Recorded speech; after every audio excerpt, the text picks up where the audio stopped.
أشهد أن لا إله إلا الله وحده لا شريك له وأشهد أن محمدا عبده ورسوله أما بعد فأعوذ بالله من الشيطان الرجيم بسم الله الرحمن الرحيم الحمد لله رب العالمين الرحمن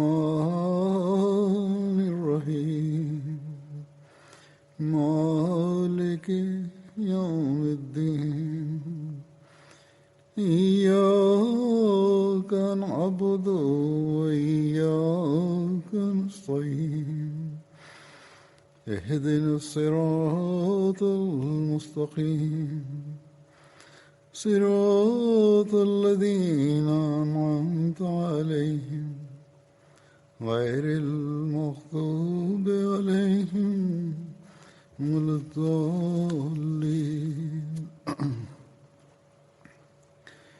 يا أيها الذين آمنوا كتب عليكم الصيام كما كتب على الذين من قبلكم لعلكم تتقون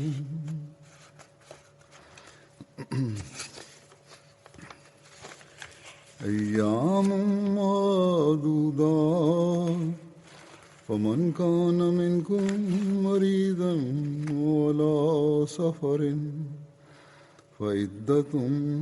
فعدة من أيام أخر وعلى الذين يطيقونه فدية طعام مسكين ومن تطوع خيرا فهو خير الله وأن تصوموا خير لكم وأن تصوموا خير لكم إن كنتم تعلمون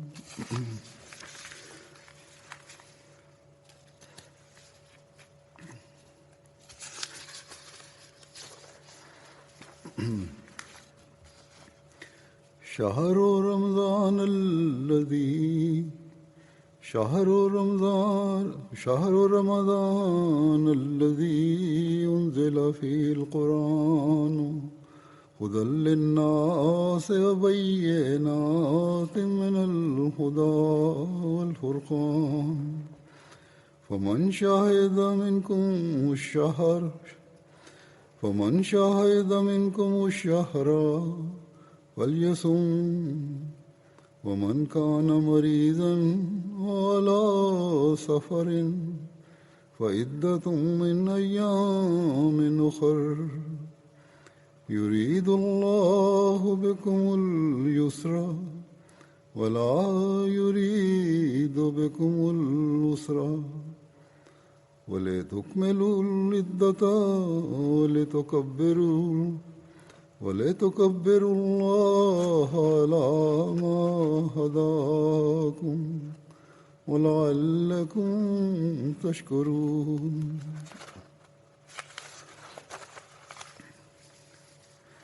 وإذا سألك عبادي أني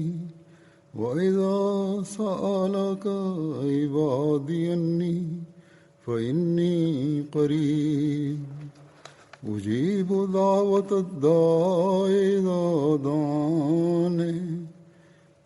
أجيب دعوة الداع إذا دعاني فليستجيبوا لي وليؤمنوا بي لعلهم يرشدون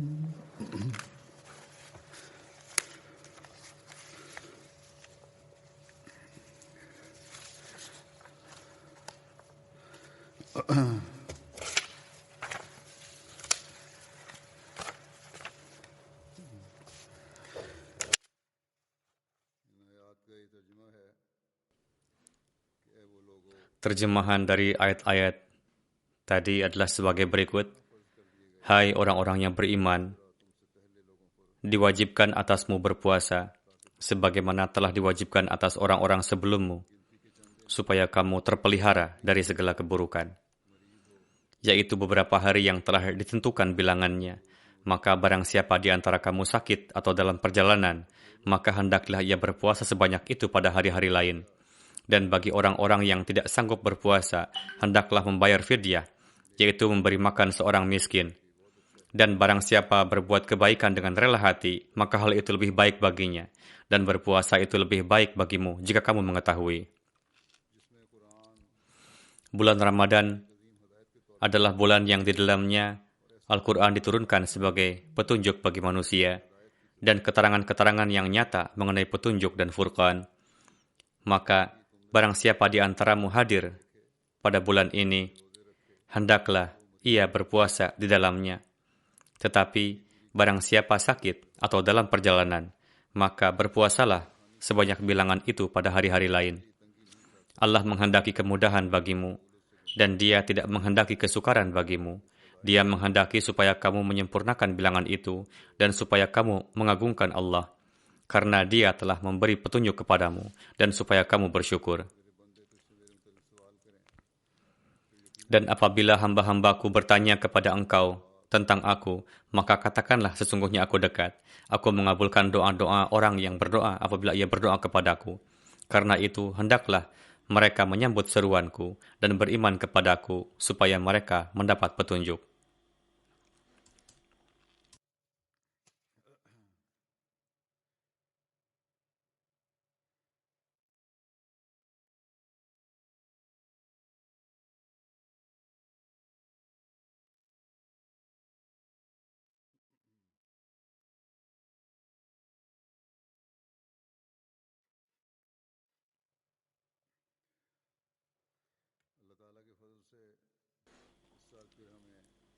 Dengan karunia Allah Ta'ala, tahun ini kita mendapatkan kesempatan lagi untuk memasuki bulan Ramadan. Kita hendaknya selalu ingat bahwa dengan hanya memasuki bulan Ramadan dan melewatinya saja tidaklah cukup. Atau hanya dengan makan sahur lalu berpuasa dan berbuka pada waktu sore tidaklah dapat memenuhi tujuan puasa. Melainkan puasa yang kita lakukan hendaknya sesuai dengan perintah Allah Ta'ala, yakni untuk menciptakan perubahan suci dalam diri. Berkenaan dengan puasa, Allah Ta'ala telah memberikan beberapa ketentuan hukum kepada kita, dan sebagai buahnya, Dia menyampaikan kabar suka akan menganugerahkan qurub ilahi dan pengabulan doa. Dalam ayat-ayat yang saya tilawatkan tadi, dalam ayat-ayat tersebut Allah Ta'ala menarik perhatian kita akan kewajiban puasa. Allah Ta'ala pun memberitahukan bahwa jika sakit atau alasan yang dibenarkan lainnya, setelah memanfaatkan keringanan, hendaknya penuhilah bilangan puasa yang luput pada hari-hari lain. Namun jika sakitnya berkepanjangan sehingga tidak bisa melunasi bilangan yang tertinggal, maka diperintahkan untuk membayar fidyah. Perlu diingat bahwa meskipun di kemudian hari ia mampu untuk berpuasa, akan lebih baik baginya untuk tetap membayar fidyah jika yang bersangkutan memiliki kemampuan dari sisi finansial.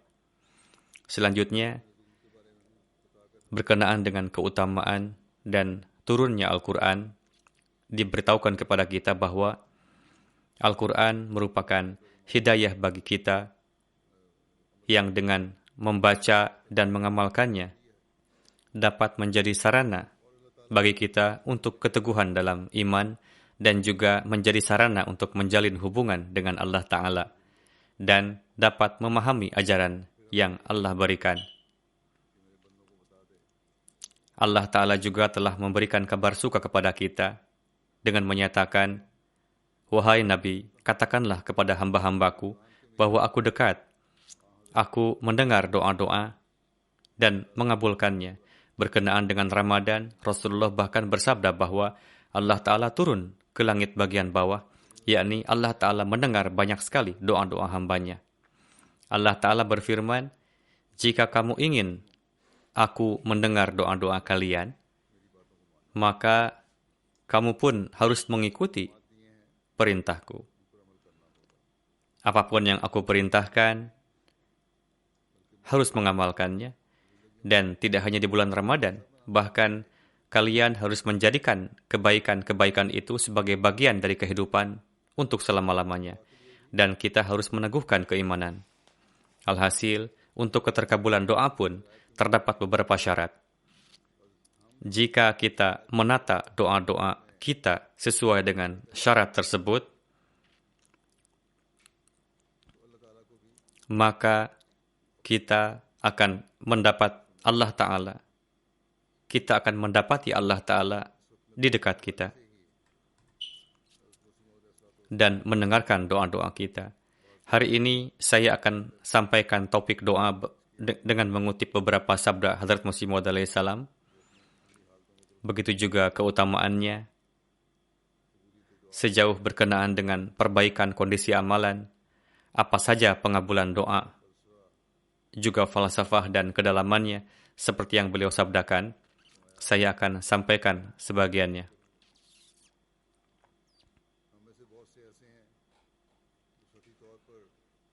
Masih banyak di antara kita yang setelah memanjatkan doa ala kadarnya, lalu mengatakan bahwa Allah Ta'ala tidak mengabulkan doa-doa kami.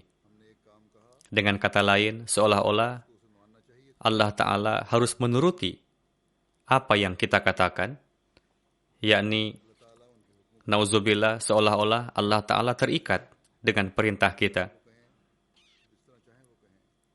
sesuai dengan yang kita inginkan.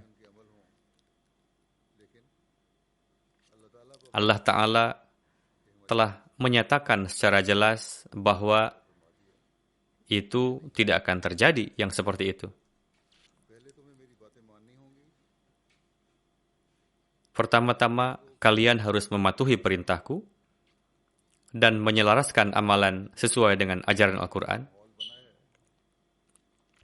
Dalam bulan Ramadan, di mana tercipta suasana untuk melakukan kebaikan, dimulai mata rantai penyampaian daras, Allah Ta'ala mengatakan, perhatikanlah dengan seksama petunjuk dan perintah-perintahku, lalu amalkanlah.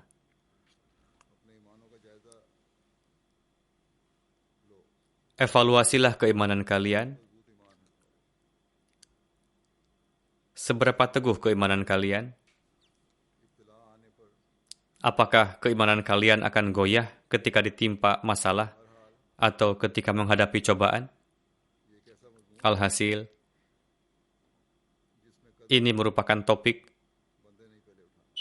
di mana pertama-tama hamba harus melangkahkan kaki, dan ketika sudah sampai pada puncaknya, selanjutnya rahmat dan kasih sayang Allah Ta'ala akan memancar. Begitu juga karunia-Nya. Adalah perlu bagi kita untuk memahami hal itu.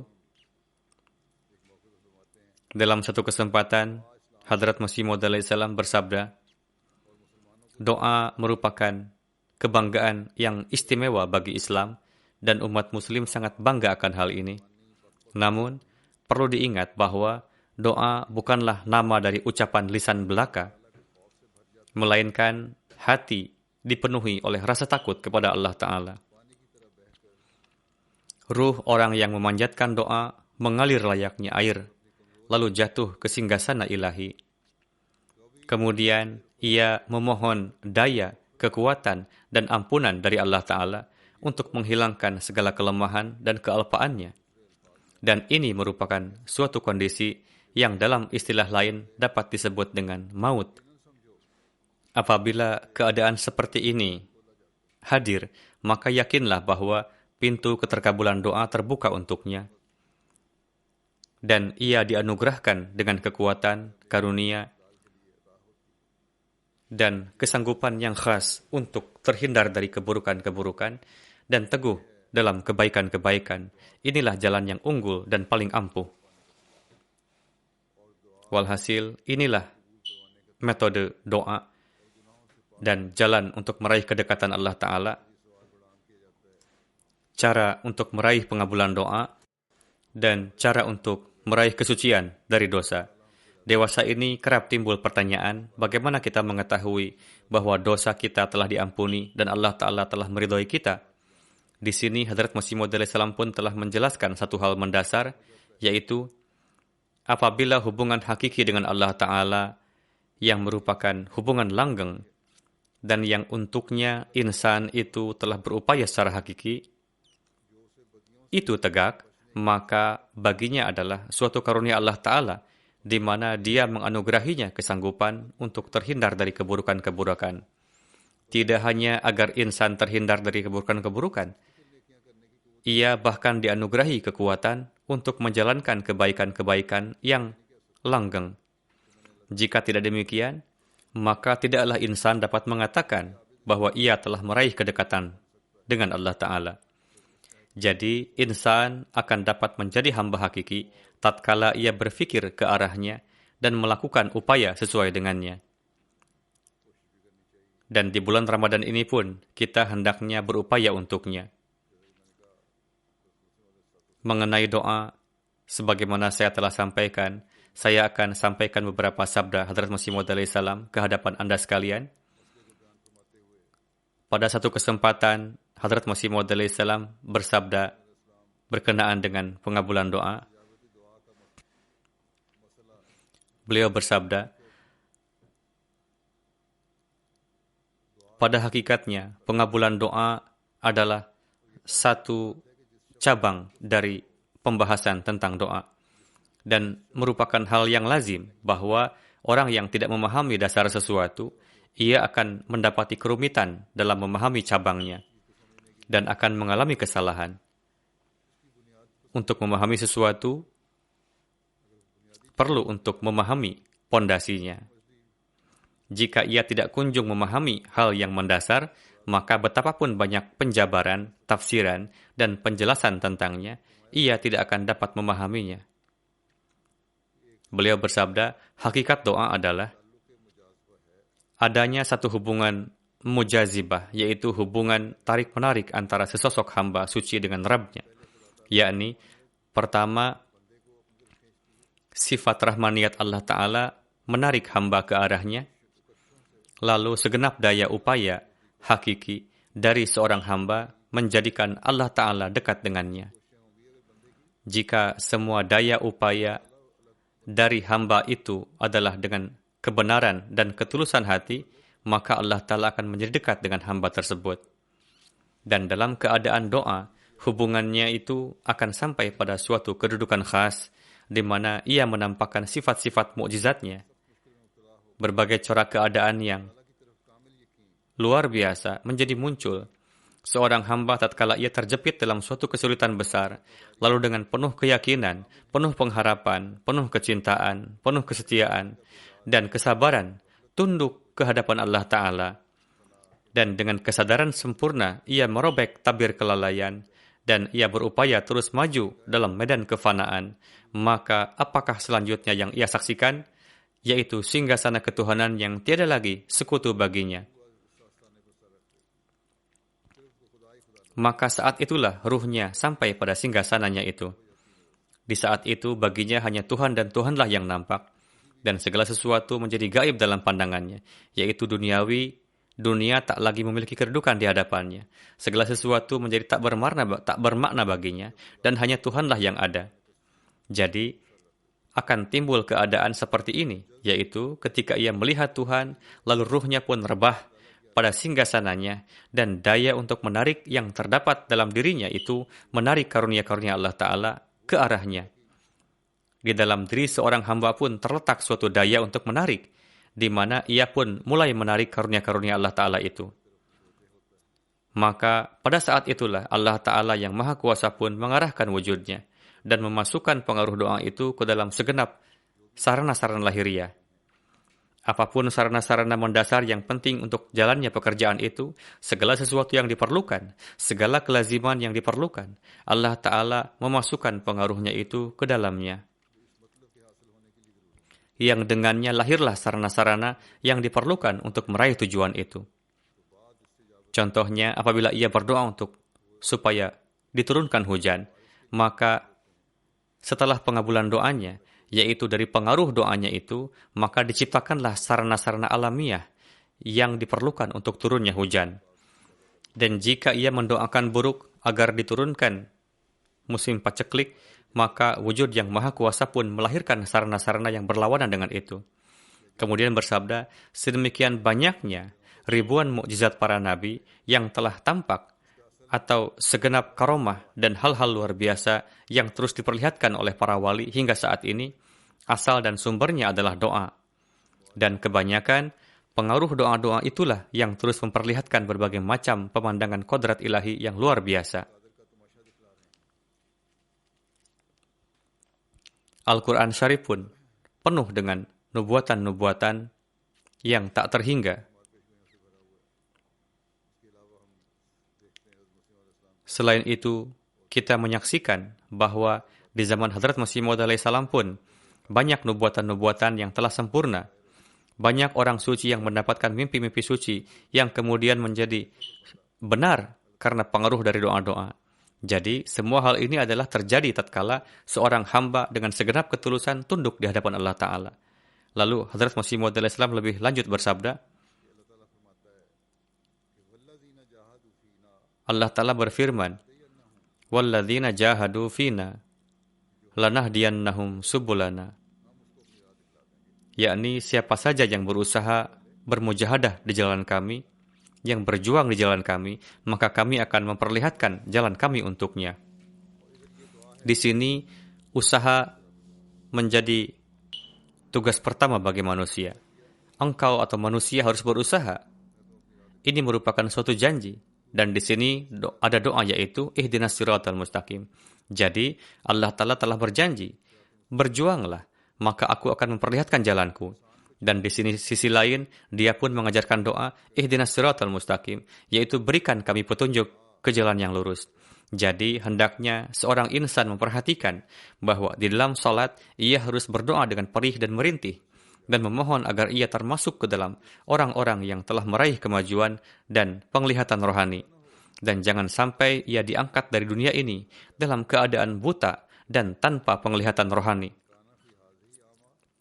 Maka dari itu Allah Ta'ala berfirman, "Man kana fi hadhihi a'ma fahuwa fil akhirati a'ma." Yaitu siapa saja yang buta di dunia ini, maka di dunia kelak pun ia akan buta.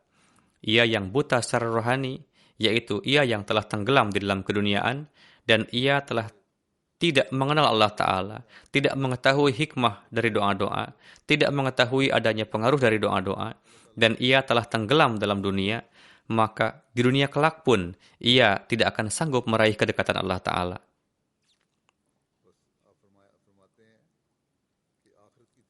Jadi beliau bersabda, persiapan untuk akhirat hendaknya dilakukan di dunia ini juga, dan persiapkanlah untuknya. Beliau bersabda, persiapan untuk akhirat hendaknya dilakukan di dunia ini juga, maka siapkanlah untuknya. Lalu bersabda, ini bermakna bahwa untuk dapat melihat di dunia kelak, kita harus berupaya membawa mata dari dunia ini juga. Yakni, apabila ingin melihat dunia yang kelak, yaitu dunia yang akan mendekatkan kepada Allah Ta'ala, maka untuk dapat melihatnya, kita harus berupaya untuk dapat melihat di dunia ini juga. Yaitu untuk merasakan dunia yang akan datang, kita harus mempersiapkannya di dunia ini juga. Jadi, dapatkah dianggap bahwa Allah Ta'ala berjanji dan dia tidak menepatinya? Lalu bersabda, maksud buta adalah yang kosong dari makrifat-makrifat dan kelezatan rohani. Seorang yang secara buta mengaku muslim, hanya karena ia telah terlahir dalam keluarga muslim, maka ia tengah melakukan taklid buta. Ia hanya memiliki iman yang buta dan tengah mengikuti taklid buta. Ia tidak mengamalkan apapun dan hanya mengikuti saja karena dirinya telah lahir di keluarga muslim sehingga ia mengaku muslim. Demikian pula, seorang Kristen yang mengaku Kristen hanya karena telah lahir dalam keluarga Kristen. Inilah alasan mengapa orang yang seperti demikian tidak menghormati Tuhan, Rasul, atau Al-Quran. Kecintaannya kepada agama pun layak dipertanyakan. Siapa saja yang bertaklid buta, kecintaannya kepada agama pun layak dipertanyakan. Mereka adalah berteman dengan orang-orang yang menghina Tuhan dan Rasul. Sebab perbuatan mereka hanyalah karena orang yang seperti itu tidak memiliki mata rohani. Di dalam mereka tidak ada kecintaan kepada agama. Apakah seseorang yang benar-benar mencintai akan menyukai sesuatu yang berlawanan dengan kesukaan kekasihnya? Jika memang mencintai, ia tidak akan menyukai sesuatu yang berlawanan dengan kekasihnya. Maka dari itu, Allah Ta'ala telah mengajarkan, aku siap memberikan din atau petunjuk jika engkau siap menerimanya. Jadi, doa seperti ini adalah sebagai persiapan dalam menerima petunjuk ilahi.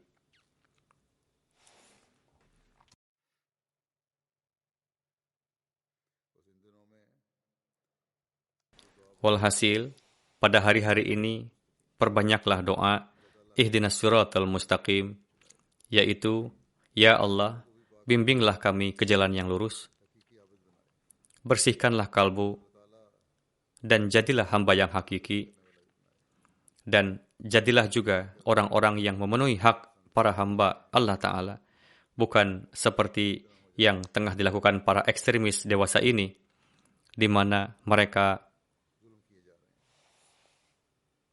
menganiaya atas nama Tuhan dan Rasul.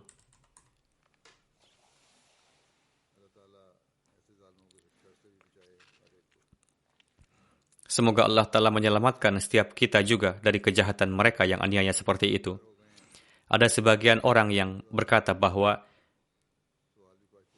dirinya telah sedemikian berdosa sehingga Allah Ta'ala tidak akan mengampuninya. Kita bertanya, betapa banyak pendosa yang telah dapat diampuni? Maka dengan menyatakan bahwa dirinya tidak akan diampuni, justru menjadikan dirinya semakin jatuh dalam dosa-dosa. Pada dasarnya, setan tengah memasukkan keraguan ke dalam hati orang tersebut, yaitu setan telah menggunakan senjatanya untuk menjauhkannya dari Allah Ta'ala. Dan orang seperti demikian semakin berputar di tangan setan. Namun demikian, Hadrat Masih Maud alaihissalam menjelaskan cara untuk keluar dari serangan dan cengkeraman setan dengan bersabda, fikiran telah melakukan banyak dosa, janganlah sama sekali menjadikan pendosa untuk berhenti dari doa. Janganlah berhenti bahwa saya telah banyak berdoa dan telah banyak berdosa. Bersabda, doa adalah obat penawar. Pada akhirnya, dengan doa, ia akan melihat betapa ia telah memandang benci kepada dosa itu. Doa itulah penyembuh untuk terhindar dari dosa-dosa. Jika engkau berdoa dengan kesabaran, maka engkau akan melihat betapa bencinya engkau terhadap dosa itu, dan syaitan akan menjauh. Orang yang tenggelam dalam pelanggaran dan putus asa akan pengabulan doa, dan tidak kembali ke arah pertobatan, pada akhirnya ia akan menjadi pengingkar para nabi serta pengaruh-pengaruh sucinya. Lalu mereka pun menjadi jauh dari agama. Orang seperti demikian telah jauh dari agama. Seraya mereka menjauh dari para nabi, mereka pun akan sampai pada kondisi ateisme. Jadi, Islam pun memperlihatkan sinar harapan bagi orang yang seperti itu, yaitu mereka yang tenggelam dalam dosa-dosa. Ini adalah bulan Ramadan yang tiada lain untuk melahirkan kesempatan seperti demikian, yaitu bagaimana agar bertaubat dari dosa-dosa. Dan untuk melahirkan suasana ini, Allah Ta'ala setiap tahun memperlihatkannya kepada kita. Jadi, hendaklah kita mengambil faedah dari bulan ini. Hadrat Masih Maud alaihissalam dalam menyampaikan sebuah ilham, yaitu ujibu kulla du'aika, beliau bersabda, Tuhan pelindungku dengan jelas berjanji kepadaku bahwa ujibu kulla du'aika. Namun demikian, saya sungguh memahami bahwa maksud kul di sini adalah doa yang jika tidak dikabulkan, maka akan mendatangkan mudarat. Saya menganggap bahwa setiap doa di sini tidaklah bermakna bahwa setiap doa akan dikabulkan. Namun, setiap doa di sini bermakna doa yang jika tidak dikabulkan, maka akan mendatangkan mudarat. Tetapi jika Allah Ta'ala menghendaki tarbiyat dan perbaikan untuknya, maka penolakan itulah yang merupakan bentuk pengabulan doanya. Ada sebagian kesempatan manusia terus gagal dalam suatu doa, dan ia beranggapan bahwa Allah Ta'ala telah menolak doanya. Padahal sesungguhnya Allah Ta'ala telah mendengar doanya. Pengabulannya itu adalah dalam corak penolakan. Karena di balik itu, dan pada hakikatnya, kebaikan untuknya adalah terdapat pada penolakannya itu.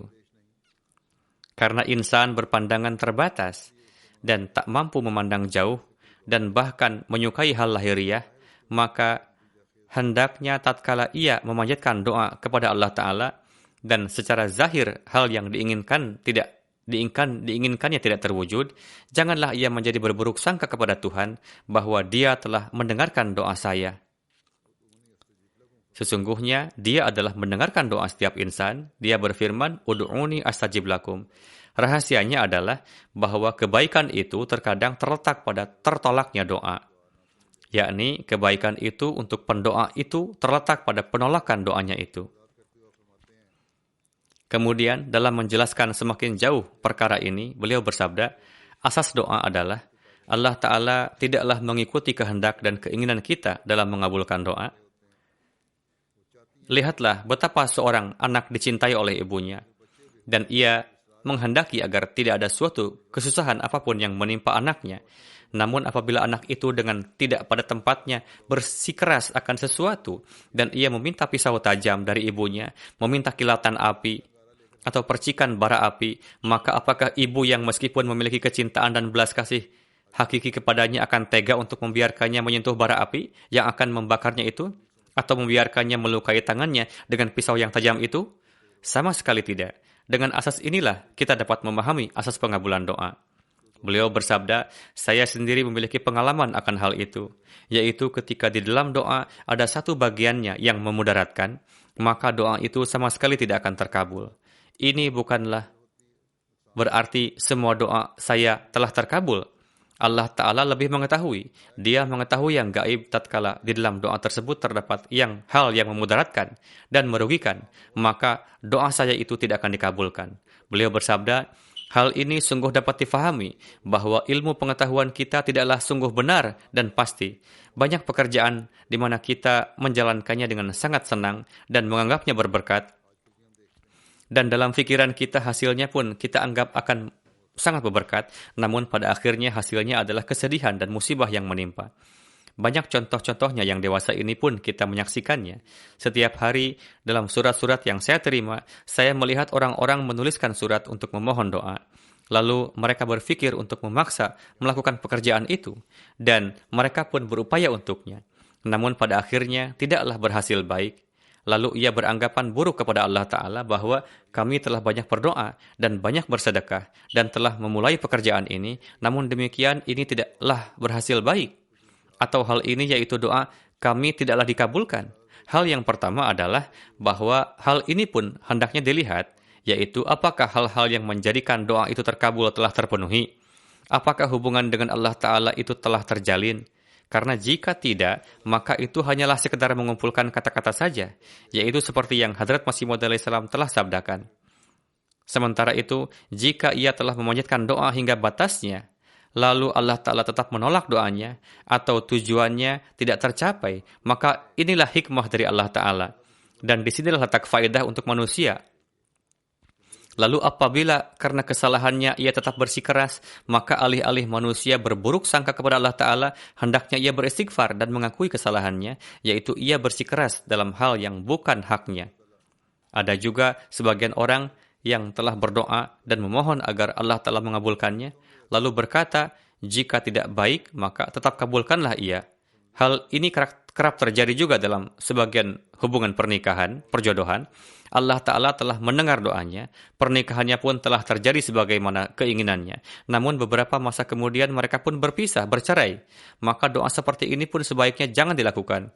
Terkadang, untuk memberikan pelajaran, Allah Ta'ala pun mengajarkan manusia, yaitu terkadang ia mengabulkan doa-doanya, yaitu doa yang tidaklah baik untuknya. Namun tatkala hasilnya tampak di hadapannya, maka ia pun menjadi bertaubat dan istighfar. Maka dari itu beliau bersabda, jadi, segala keinginan manusia tidaklah dapat dikatakan benar jika terpenuhi, karena manusia adalah terdiri dari lupa dan juga kesalahan, kealpaan. Manusia kerap melakukan kesalahan-kesalahan. Oleh karena itu, adalah hendaknya bahwa sebagian keinginan manusia itu memudaratkannya. Dan seandainya Allah telah mengabulkannya, maka ini akan jelas berlawanan dengan sifat belas kasih-Nya. Sebagian keinginan adalah memudaratkan. Lalu jika seorang itu adalah sungguh hamba Allah Ta'ala yang benar dan terkasih, maka ia tidak akan mengabulkan doanya itu untuknya. Karena hal itu bertentangan dengan sifat belas kasih Allah Ta'ala. Dia tidak akan memberikan kerugian kepada sosok-sosok terkasihnya dengan cara ini. Beliau bersabda, ini adalah perkara yang benar dan pasti bahwa Allah Ta'ala mendengar doa hamba-hambanya dan menganugerahkan kepada mereka kemuliaan pengabulan, tetapi tidak untuk setiap keinginan yang bodoh. Emosi batin membutakan seseorang terhadap apa yang terbaik untuk jangka panjang dan menggerakkan untuk memanjatkan doa yang dapat merugikan mereka sendiri. Tidak terfikir olehnya apa akibat yang akan muncul nantinya. Namun Allah Ta'ala yang notabene menginginkan yang terbaik untuk kita dalam arti yang sebenarnya dan melihat tujuan akhir dari segala sesuatu, kemudian dia menolak doa yang akan mengantarkan si pemohon pada bahaya dan kerugian. Jika doa itu dikabulkan, penolakan doa ini sebenarnya merupakan sebuah bentuk pengabulan baginya. Demikianlah prinsip Allah Ta'ala bagi para kekasihnya. Jadi, Allah Ta'ala akan mengabulkan doa-doa yang di dalamnya insan terlindung dari malapetaka dan kesulitan. Namun, doa-doa yang dapat merugikan akan dikabulkan oleh Allah Ta'ala dalam bentuk penolakan. Saya telah mendapatkan ilham berikut berkali-kali, seperti yang telah disampaikan sebelumnya, berbunyi, ujibu kulla du'aika. Aku akan mengabulkan setiap doa engkau. Dengan kata lain, ini berarti bahwa setiap doa yang pada hakikatnya bermanfaat dan menguntungkan akan dikabulkan. Beliau alaihissalam menjelaskan bahwa doa yang dapat memberikan manfaat akan dikabulkan. Selanjutnya bersabda, ketika saya merenungkan poin ini, jiwa saya dipenuhi dengan kelezatan dan kebahagiaan. Pertama kali saya menerima wahyu ini, sekitar 25 atau 30 tahun yang lalu, saya sangat bahagia karena Allah Ta'ala akan menerima doa-doa saya, doa-doa yang akan saya panjatkan untuk diri saya sendiri, maupun orang-orang yang saya sayangi. Setelah itu, saya berpikir bahwa dalam hal ini jangan bersikap kikir, karena ini merupakan nikmat ilahi dan berkenaan dengan sifat orang-orang yang bertakwa. Allah Ta'ala berfirman, wa mimma razaqnahum yunfikun. Mereka membelanjakan dari apa yang telah kami rezekikan kepada mereka. Oleh karena itu, saya tetapkan prinsip ini bagi teman-teman saya. Apakah mereka mengingatkan saya atau tidak? Apakah mereka memberitahu saya tentang masalah serius atau tidak? Saya secara teratur berdoa untuk kebaikan ruhani dan jasmani mereka. Berkenaan dengan syarat-syarat pengabulan doa, Hadrat Masih Maud alaihissalam bersabda, namun perhatikan dengan penuh kehati-hatian bahwa ada prasyarat tertentu untuk terkabulnya doa.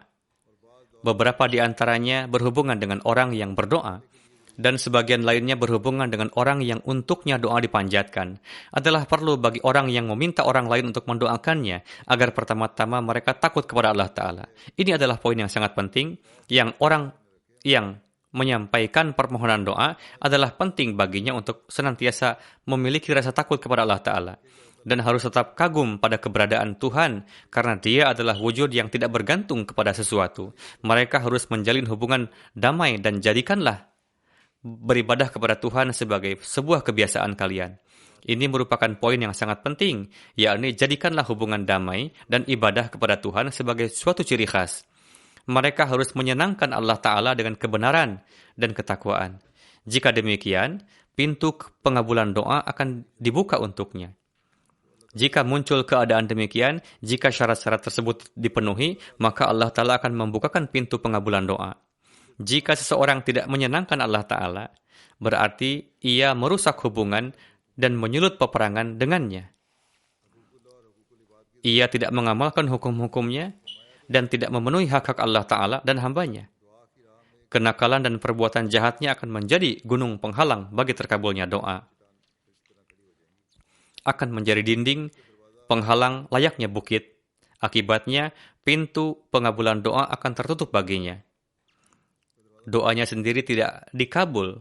Begitu juga doa orang yang dimintai olehnya untuk mendoakannya pun tidak akan terkabul.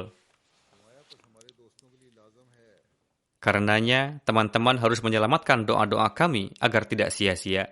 Dan jangan biarkan timbul penghalang yang mungkin saja timbul sebagai akibat dari tindakan mereka sendiri yang tidak dapat diterima. Jika amalan ini tidak benar, maka doa-doa yang kupanjatkan untuk kalian pun tidak akan dikabulkan. Karena amalan kalian akan jadi penghalang terkabulnya doa. Untuk pengabulan doa juga adalah perlu agar manusia kokoh dari sisi tekad.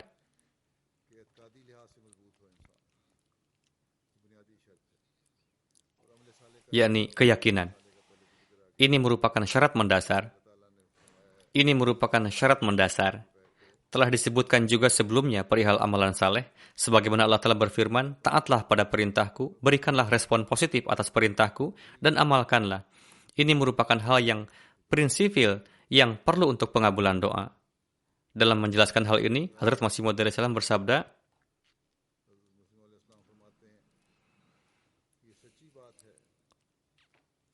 memang benar bahwa barang siapa tidak melakukan tindakan yang tepat, berarti ia tidak benar-benar berdoa, melainkan menguji Tuhan.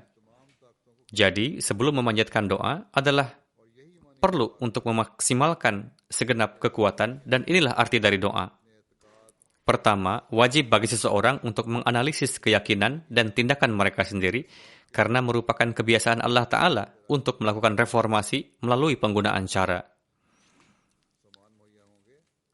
Jika sarana yang diperlukan untuk perbaikan tersedia, dan jika kalian memperbaiki kondisi kalian dan berupaya untuk memperbaikinya, maka akan tercipta perbaikan. Beliau bersabda, dia menciptakan semacam sarana yang dapat menyebabkan timbulnya islah.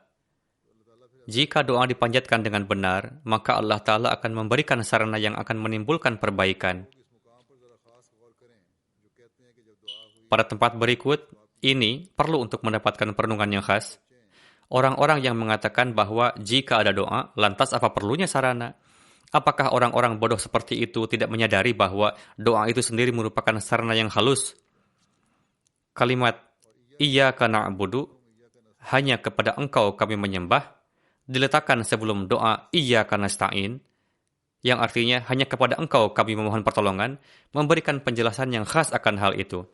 Oleh karena itu, inilah cara Allah yang kita amati, yakni Dia menciptakan sarana bagi manusia. Amati bagaimana Tuhan menyediakan air untuk memadamkan rasa haus kita dan memberi kita makanan untuk memuaskan rasa lapar kita. Tetapi Dia melakukannya melalui sarana. Haus tidak hilang begitu saja. Atau air turun secara tiba-tiba dari langit layaknya sulap atau makanan seketika tersedia. Pertama-tama tercipta sarana yang dengan perantaraannya manusia mendapatkan air dan makanan.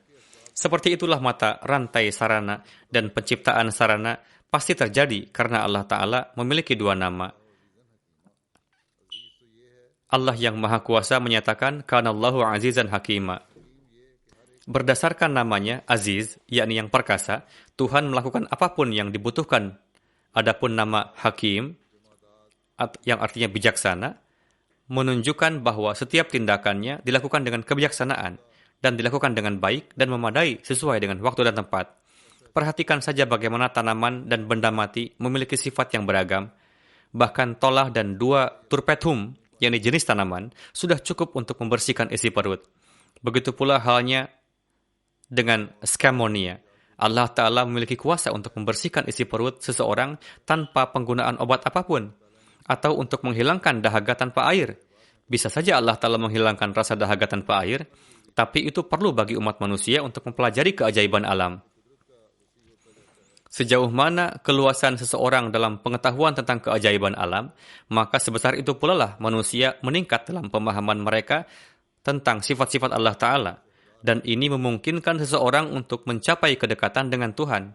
Melalui pengobatan dan astronomi, kita menemukan ribuan kualitas yang ada di alam. Jika mata rohani manusia dapat menyaksikan, maka seorang ilmuwan yang berpegang pada tauhid, setelah mendapatkan suatu penemuan atau setelah menyaksikan segala sesuatu, ia akan merenungkannya dan meraih bukti akan keberadaan wujud Tuhan, dan itu menjadi penyebab meningkatnya keimanannya.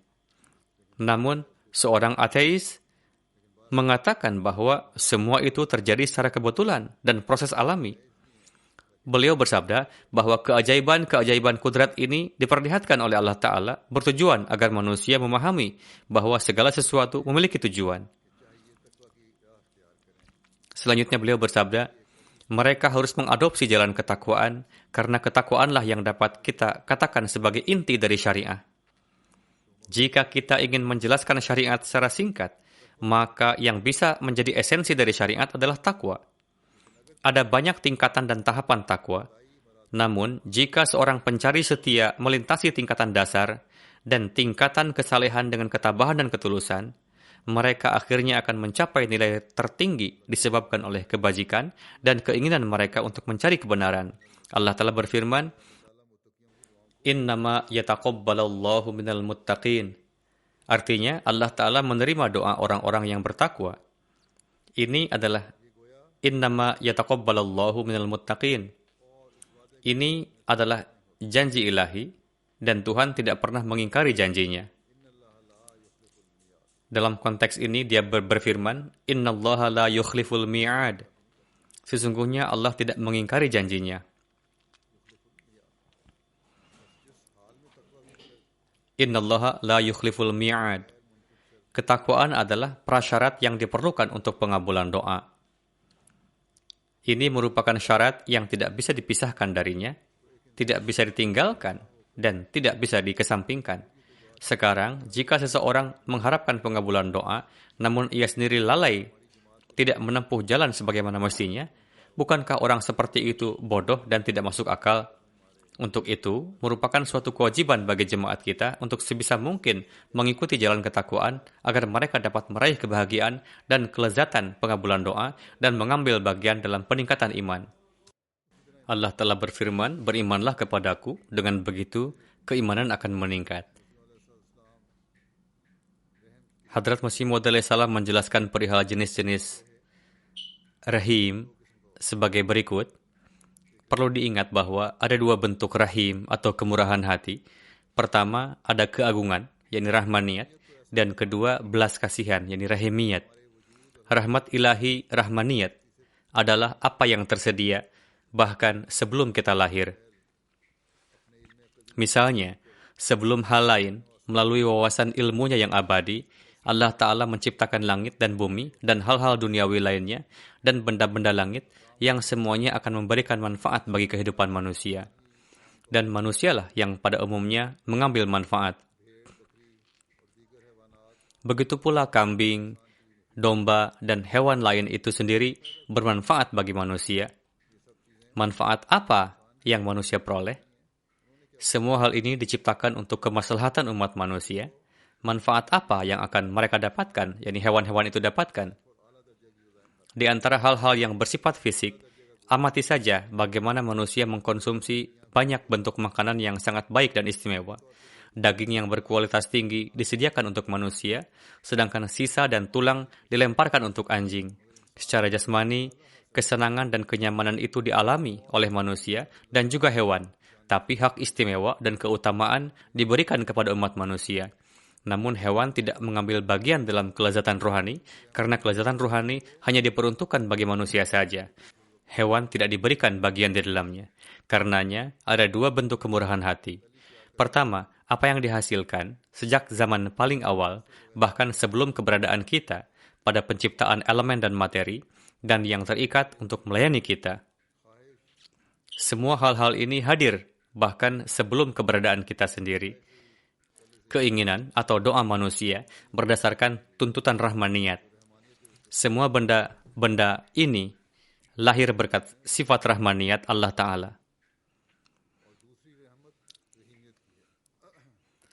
Bentuk kebaikan yang kedua adalah rahmat ilahi atau rahimiyat.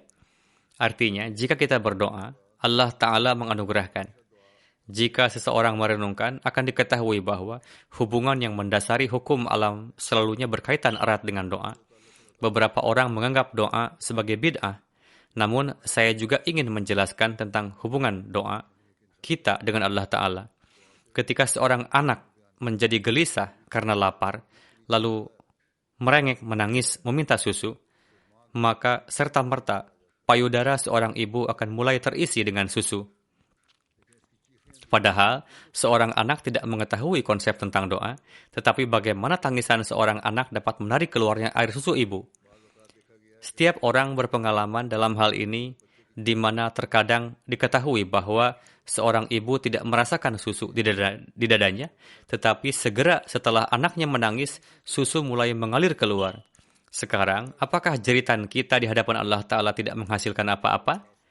Ada. Nikmat ilahi mengalir keluar dan semua tangisan kita didengar. Tetapi mereka yang buta dan menganggap dirinya sebagai ulama dan filsuf tidak dapat melihatnya. Jika seseorang mengaitkan hubungan yang dimiliki seorang anak dengan ibunya dan merenungkan filosofi doa, maka akan menjadi sangat sederhana dan mudah dimengerti. Bentuk kedua dari rahim mengajarkan kita bahwa satu bentuk karunia diterima dengan memintanya. Jika seorang terus memelas meminta, mereka akan terus mendapatkannya. Sebagaimana Allah Ta'ala berfirman, Udu'uni astajib lakum. Berdoalah padaku, aku akan mengabulkannya. Ini bukan sebagai frase kosong. Sebaliknya, ini adalah karakteristik yang melekat pada tabiat manusia. Selanjutnya dalam menjelaskan perihal keutamaannya, yakni meminta merupakan kekhasan dari manusia, sedangkan mengabulkan adalah tugas Allah Ta'ala. Beliau bersabda, meminta adalah kekhasan manusia, sedangkan menganugerahkan adalah kekhasan Tuhan. Seseorang yang tidak mengerti dan menerima fakta ini adalah pendusta. Contoh anak yang baru saja saya jelaskan memberikan klarifikasi cukup akan falsafah doa. Kemurahan hati atau rahmaniyat dan rahmat rahimiyat bukanlah dua fenomena yang berdiri sendiri. Oleh karena itu, seorang individu yang meninggalkan satu dan mencari yang lainnya tidak akan bisa mendapatkan keuntungan dari keduanya. Rahmaniyat menuntut agar mengembangkan dalam diri kita kekuatan untuk mendapatkan manfaat dari belas kasihan Tuhan. Bentuk rahmaniyat Allah Ta'ala adalah Dia memperlihatkan jalan kepada kita, memberikan segala sesuatu, dan memberikan semangat untuk meminta sesuatu kepadanya. Untuk itu, Dia memberikan sarananya. Jadi, rahmaniyat untuk meminta didoakan dan untuk meraih rahimiyat Allah Ta'ala. Bersabda, orang yang tidak melakukan ini, maka ia adalah kufur nikmat, yakni tidak berterima kasih pada bantuan ilahi. Kata iyyaka na'budu berarti bahwa kepadanya lah kami menyembah dengan bantuan sarana zahir dan sarana yang jelas yang Dia sediakan bagi kita. Perhatikan lidah yang merupakan produk saraf dan otot kita. Sarafnya, ototnya, air liur yang merupakan bagian dari lidah, jika itu tidak ada, maka kita tidak akan bisa bicara.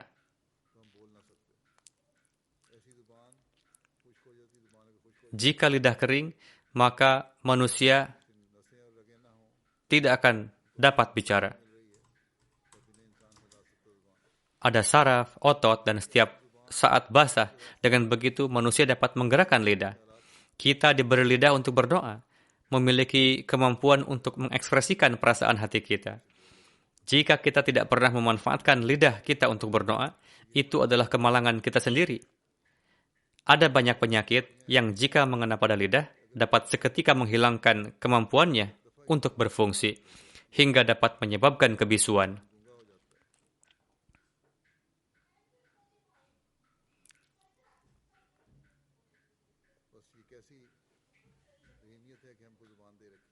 Sungguh suatu perwujudan belas kasihan yang indah bahwa kita telah dianugerahi lidah. Demikian pula, jika telinga kita mengalami kerusakan, saya rasa di sini kata rahmaniyat. Jika telinga kita mengalami kerusakan, kita tidak akan bisa mendengar apapun. Begitu juga hati yang memberikan kondisi khusyuk dan kerendah hatian dan memberikan kekuatan untuk berfikir dan bertafakur. Jika terjangkit penyakit, maka sedikit banyak akan menjadi tidak berguna.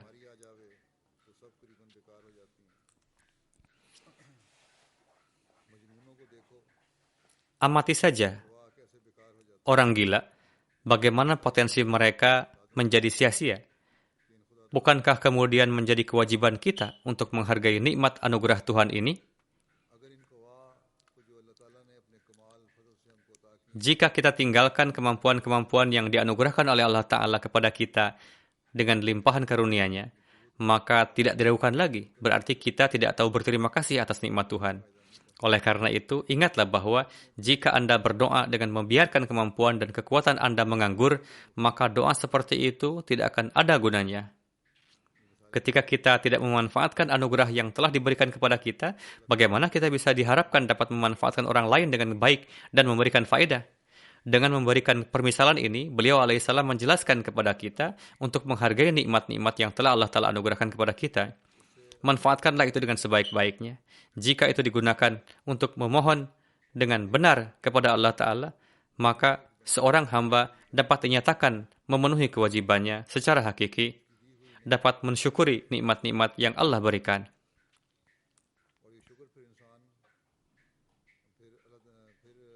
Rasa syukur tersebut akan dapat menarik karunia ilahi dan segala sesuatu yang didapatkan melalui rahmaniyat mengambil bagian dari rahimiyat sehingga manusia dapat menyaksikan pemandangan pengabulan doa.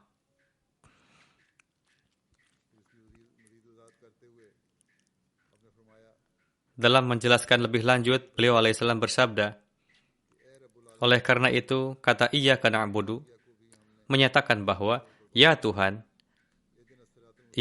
semesta alam, kami tidaklah membiarkan nikmat yang telah Engkau berikan kepada kami sebagai sesuatu yang rusak dan terbuang. Dalam doa ihdinas siratal mustaqim telah diajarkan bahwa manusia harus memohon wawasan yang benar dari Allah Ta'ala. Jika karunia dan kasih sayangnya tidak datang untuk membantu kita, maka sebagai manusia yang lemah dan terperangkap dalam kesuraman dan kegelapan yang begitu rupa, sehingga untuk berdoa pun ia tidak bisa. Karunia Allah Ta'ala lah yang membimbingnya, menolongnya. Jika tidak, manusia lemah tak berdaya yang terperangkap dalam kegelapan dunia, sehingga tidak mendapatkan kesempatan untuk berdoa. Jadi sebelum seseorang memperoleh manfaat dari anugerah Tuhan yang menjangkau mereka melalui karunia kemurahan rahmaniyat dan berdoa, maka tidak akan ada hasil yang bisa dicapai. Bagaimanapun, manusia harus memanjatkan doa kepada Allah Ta'ala agar terkeluar dari kegelapan ini. Saya menemukan beberapa waktu lalu bahwa dalam hukum Inggris, untuk mengamankan pinjaman pertanian, seseorang harus memperlihatkan bukti jaminan beberapa aset. Sebagaimana di sini ketika melakukan mortgage, maka kita harus memberikan uang terlebih dahulu sebagai jaminan. Pada faktanya, perlu melakukan sesuatu. Demikian pula, seseorang harus memperhatikan hukum alam dan bertanya, apakah kita telah memanfaatkan dengan baik apa yang telah dianugerahkan kepada kita? Jika setelah diberikan akal sehat, mata, telinga, kita tidak tersesat, dan tidak cenderung ke arah ketidaknormalan dan ketidaktahuan, maka Anda akan meraih rahmat ilahi melalui doa.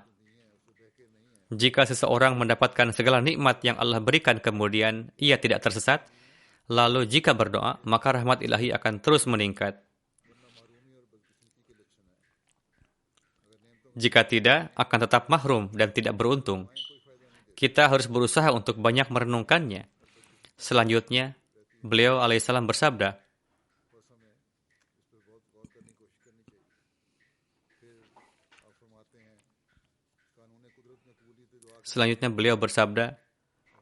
pengabulan doa memiliki kesesuaian dengan hukum alam dan dalam setiap era, dia memanifestasikan contoh yang hidup.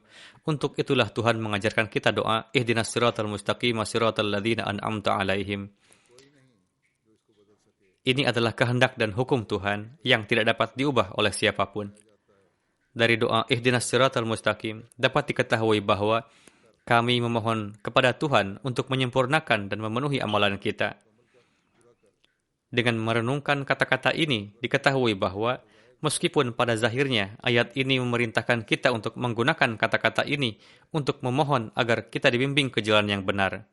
Namun, sebelum ayat ini, kata-kata iyyaka na'budu wa iyyaka nasta'in memberitahukan kami untuk mengambil manfaat dari instruksi ini. Dengan demikian, untuk melintasi tahapan dari jalan yang benar, seseorang harus menggunakan kapasitas mereka yang tidak ternoda untuk meminta bantuan dari Allah Ta'ala.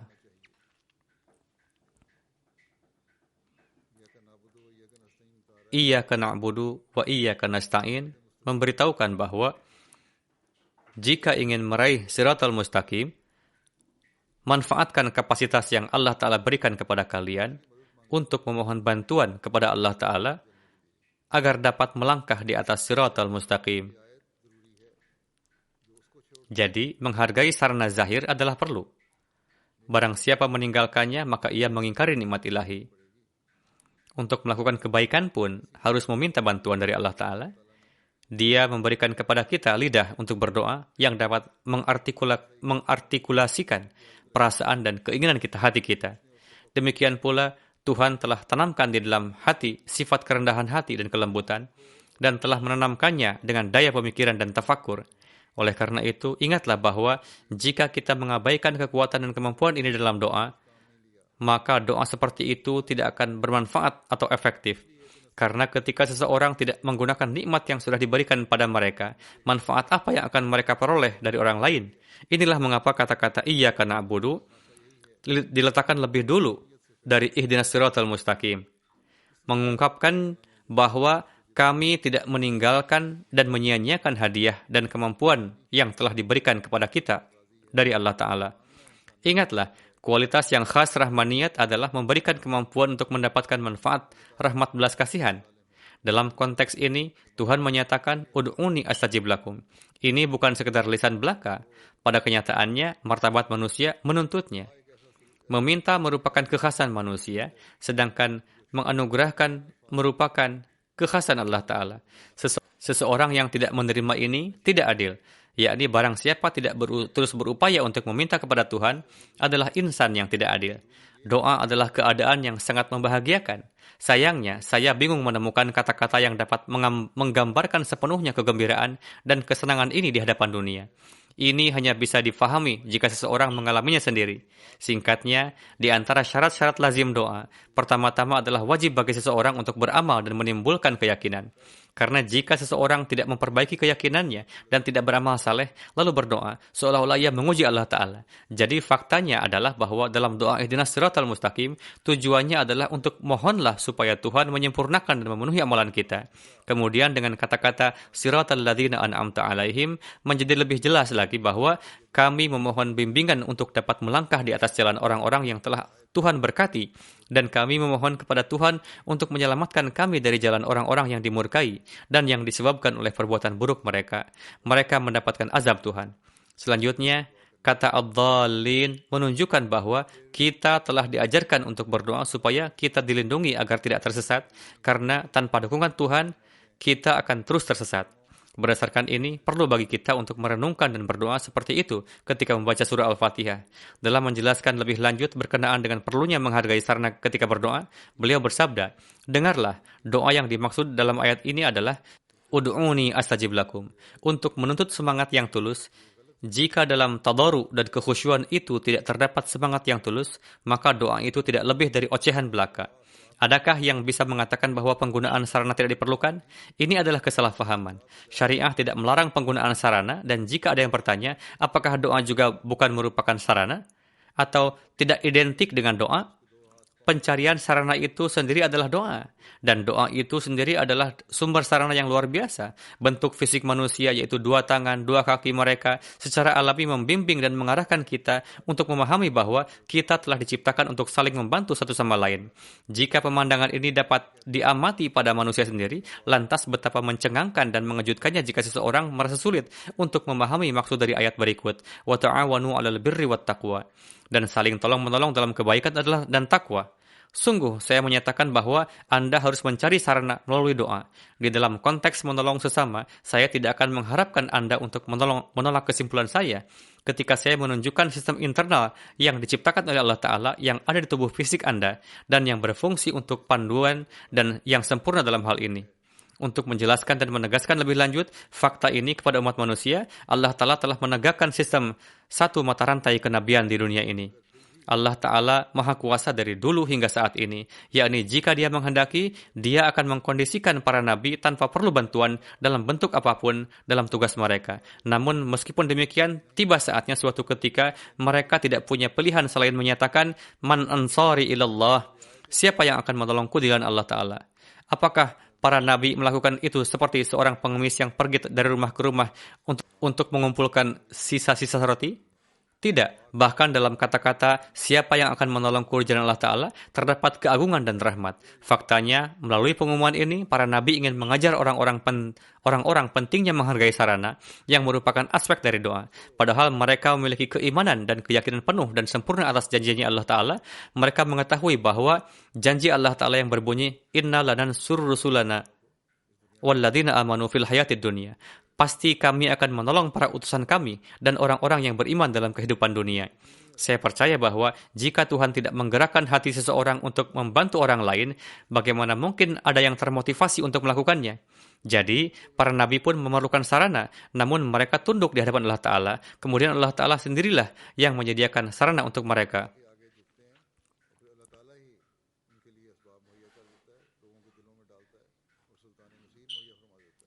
Allah Ta'ala memasukkan ke dalam hati orang-orang dan mempersiapkan Sultan Nasir yang akan memajukan tugas-tugas mereka, yakni para nabi.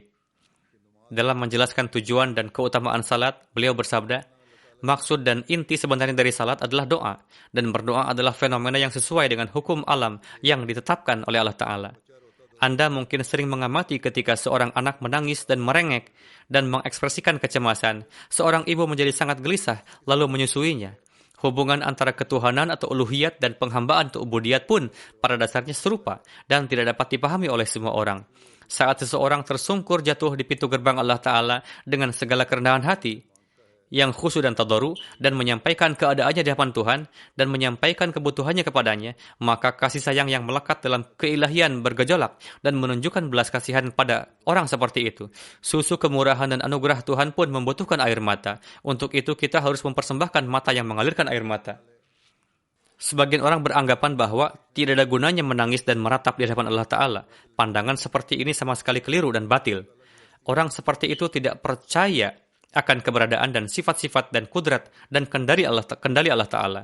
Jika mereka memiliki iman sejati, mereka tidak akan pernah berani mengatakan seperti itu. Kapanpun seseorang datang ke hadirat Tuhan dan kembali padanya dengan pertobatan yang tulus, Allah Ta'ala senantiasa mencurahkan rahmatnya kepada orang seperti itu. Sungguh benar perkataan seseorang berikut ini, Asyik ke syud ke yar bahalish nazar nakar. Khaja dardanist wagarna tabib hast. Kekasih macam apa dia yang tidak menarik perhatian sang terkasih? Tuan yang terhormat, rasa sakitnya sama sekali hilang karena dokter sudah dekat. Allah Ta'ala menginginkan agar kalian datang kepadanya dengan hati yang murni. Satu-satunya syarat bagi kalian adalah membuat diri sendiri bersesuaian dengannya dan mewujudkan transformasi sejati dalam dirimu yang membuat seseorang layak untuk menghadap Allah Ta'ala. Allah Ta'ala memiliki kudrat yang maha menakjubkan dan dia memiliki karunia dan berkat yang tak terbatas. Tapi kembangkan mata cinta supaya Anda dapat melihatnya dan meraihnya. Jika seseorang memiliki cinta sejati, Allah Ta'ala akan mendengarkan doa-doa dan memberikan dukungannya.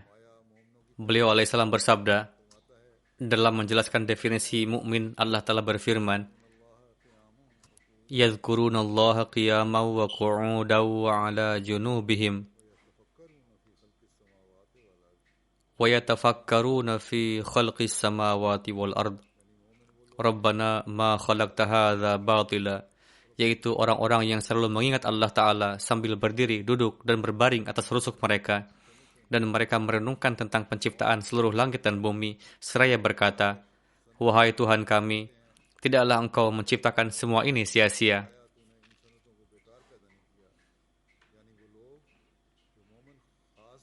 Dengan kata lain, orang-orang beriman seperti itu tidak hanya melihat penciptaan alam semesta dan seluk-beluknya seperti manusia duniawi, dan hanya merenungkan tampilannya, ukuran jari-jarinya, sifat tarikan gravitasinya, dan hubungannya dengan matahari, bulan, dan bintang. Alih-alih mempelajari kesempurnaan mutlak dalam penciptaannya dan menemukan seluk-beluk alam semesta, mereka berusaha menemukan penciptanya dan memperkuat iman mereka.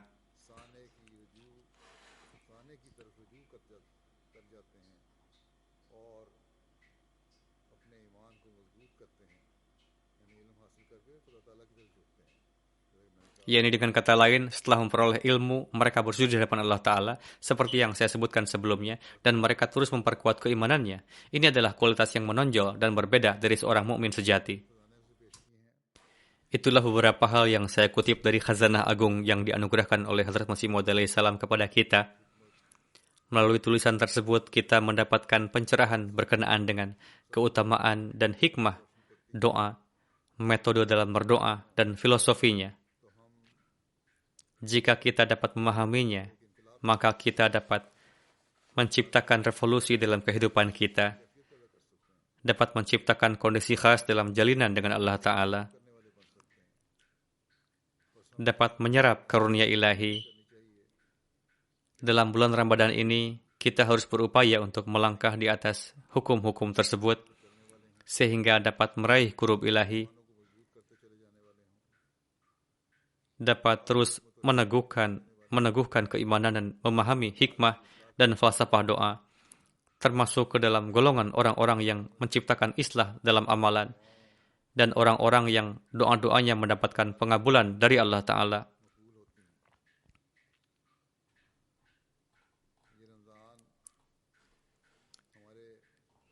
Semoga Ramadan ini dapat menciptakan jalinan rohani dengan Allah Ta'ala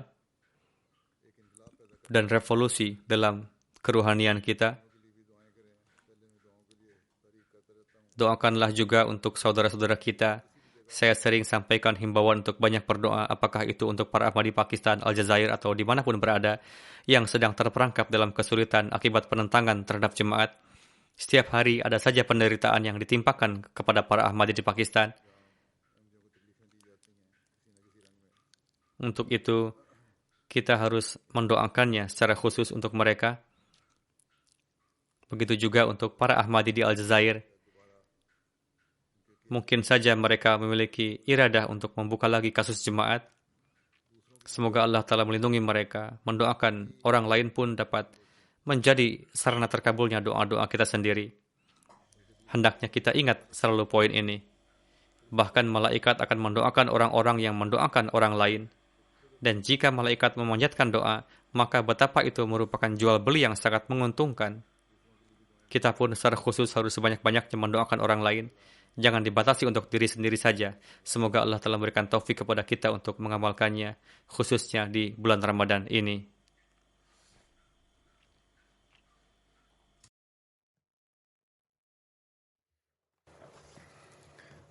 Alhamdulillah, nahmaduhu wa nasta'inuhu wa nastaghfiruh. ونؤمن به ونتوكل عليه ونعوذ بالله من شرور أنفسنا ومن سيئات أعمالنا ومن يهده الله فلا مضل له ومن يضلل فلا هادي له ونشهد أن لا إله إلا الله ونشهد أن محمدا عبده ورسوله عباد الله رحمكم الله إن الله يأمر بالعدل والإحسان وإيتاء ذي القربى وينهى عن الفحشاء والمنكر والبغي يعظكم لعلكم تذكرون اذكروا الله يذكركم وادعوه يستجب لكم ولذكر الله أكبر